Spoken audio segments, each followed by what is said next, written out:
हाय, hello, नमस्कार. मी सांगलीची प्रिया तुमच्या सर्वांचं माझ्या चॅनलवर स्वागत करते. आणि आज आपण बनवणार आहोत जे भंडाऱ्यामध्ये आपल्याला छान असं बटाट्याचा रस्सा भाजी मिळते ना पुरीबरोबर खायला, ती भाजी कशी बनवायची ते आज आपण बघणार आहोत. तर चला मी सांगते कसं बनवायचं. तर इथे मी एक कढई गरम करायला ठेवलेली आहे. त्यामध्ये घ्यायचं आहे 2 चमचे तेल. तर गाईज व्हिडिओ आवडल्यास लाईक करा, शेअर करा आणि चॅनलला सबस्क्राईब नक्की करा. आणि ही रेसिपी तुम्हाला आवडली तर नक्की लाईक करा प्लीज. तर मी इथे 2 चमचे तेल घेतलेलं आहे. त्यामध्ये घालायचं आहे जिरे. जिरे छान असे तडतडले, थोडंसं तेल गरम करून द्यायचं आहे, आपल्याला होऊन द्यायचं आहे. जिरे छान असे ब्राऊन कलरमध्ये फ्राय झाले की त्यामध्ये घालायचे आहेत कढीपत्ता. कढीपत्त्यानंतर इथे मी 2 मोठे बारीक करून असे चिरून घेतलेले कांदे 2 होते. छान असं गोल्डन ब्राऊन कलर येईपर्यंत आपण कांदा असा फ्राय करून घ्यायचा आहे. थोडासा वेळ लागतो कांदा फ्राय व्हायला, पण एकदम सॉफ्ट असा गोल्डन कलर येईपर्यंत आपण फ्राय केला की छान अशी चव येते आणि कांदा असा गोड लागतो, त्याच्यामुळे भाजीला चव येते. तर इथे माझा कांदा असा फ्राय करून झालेला आहे. तुम्ही बघू शकताय त्याचा कलर पूर्णपणे चेंज झालेला आहे. साधी सोपी रेसिपी आहे, पण ते भंडाऱ्यामध्ये किंवा आपण कुठेतरी देवाच्या कार्यक्रमाला गेलो की तिथे आपल्याला ही भाजी देतात प्रसाद म्हणून आणि आपण खूप आवडीने खातो. तर हीच भाजी आहे. कशी बनवतात ते मी तुम्हाला आज सांगते. तर इथे मी एक मोठं टॅमॅटो बारीक चिरून घेतलेलं. कांदा छान असं सॉफ्टमध्ये फ्राय झाला की त्यामध्ये हे टॅमॅटो घालून घ्यायचे आहेत. टोमॅटोसुद्धा छान असे रसरशीत शिजवून घ्यायचे आहेत तेलावर. तरी ते टोमॅटो शिजते तोपर्यंत आपण इथे एक मसाल्याची पेस्ट करून घेऊया. एका वाटीमध्ये मी 1 चमचा लाल तिखट,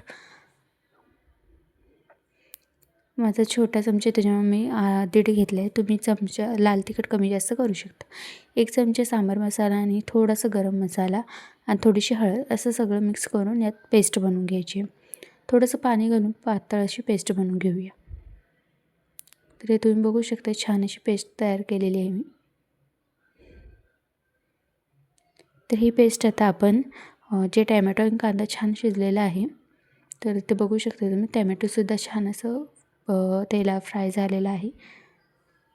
यामध्ये आता आपण ती पेस्ट घालायची आहे. त्याआधी घालूया आपण आलं लसणाची पेस्ट.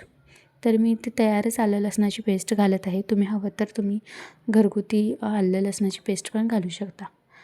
तर मी ते 1 ते 1.5 चमचा आलं लसणाची पेस्ट घातलेली आहे आणि मिक्स करून घेऊया छान असं. अगदी साधी सोपी रेसिपी आहे, घरगुती साहित्यात होते आणि आपण जेवढ्या आवडीने बाहेर भंडाऱ्यामध्ये किंवा देवाच्या कार्यक्रमामध्ये खातो तशीच ही अगदी सेम रेसिपी आहे, सेम चव लागते. तर यामध्ये आता आपण जी प्युरी केलेली होती, पेस्ट केलेली होती मसाल्याची, ती घालून घेऊया. तर मी ही पेस्ट घालून सगळं मिक्स करून घेत आहे.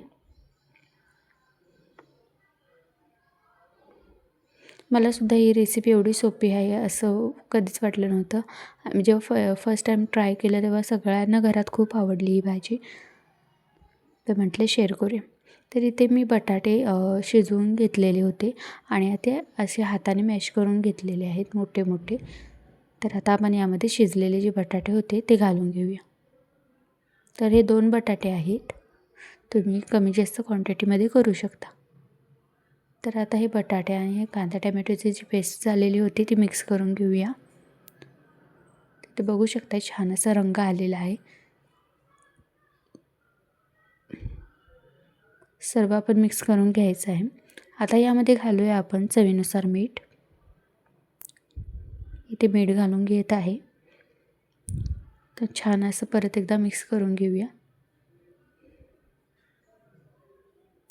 गाईज एवढी छान लागते ना ही जी चव, जशी आपण बाहेर खातो ना तशीच सेम लागते. ही पुरीबरोबर, चपातीबरोबर, भाताबरोबर सगळ्याबरोबर छान लागते. तुम्ही नक्की ही रेसिपी ट्राय करून बघा.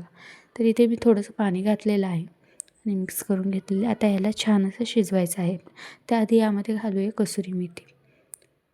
तर हाताने असं चुरून कसुरी मेथी वरतून घातलेली आहे. छान असं मिक्स करून घेऊया आणि छान आपण शिजवून घ्यायचं. 1-10 मिनटे शिजवून घ्यायचं आणि आपली भाजी तयार होते. तरी ते मी 5 मिनिटांनी बघते तर थोडंसं पाणी आहे, बघू शकता इथे.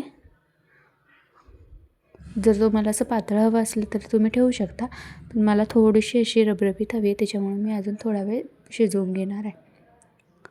तर परत एकदा झाकण घालून मी 5 मिनटं शिजवून घेणार आहे. तर बघू शकताय तुम्ही इथे 5 मिनटानंतर छान अशी रबरबीत आपली भंडारेवाली आलूची भाजी तयार झालेली आहे. आणि ही गाईज मुंबई साईडला खूप प्रसिद्ध आहे ही भाजी. आणि तिथे असं या रेसिपीला भंडारेवाले आलू असं म्हणतात. तर हे बघा, हे परफेक्ट अशी आपली भाजी तयार झालेली आहे. रेसिपी तुम्ही नक्की ट्राय करा. व्हिडिओ आवडल्यास लाईक करा, शेअर करा आणि चॅनलला सबस्क्राईब करा. कमेंटमध्ये मला सांगा व्हिडिओ तुम्हाला कसा वाटला आणि ही रेसिपी नक्की ट्राय करून बघा. तर गाईज, चॅनलला अजून सबस्क्राईब केलं नसेल तर चॅनलला सबस्क्राईब पण नक्की करा, सपोर्ट करा.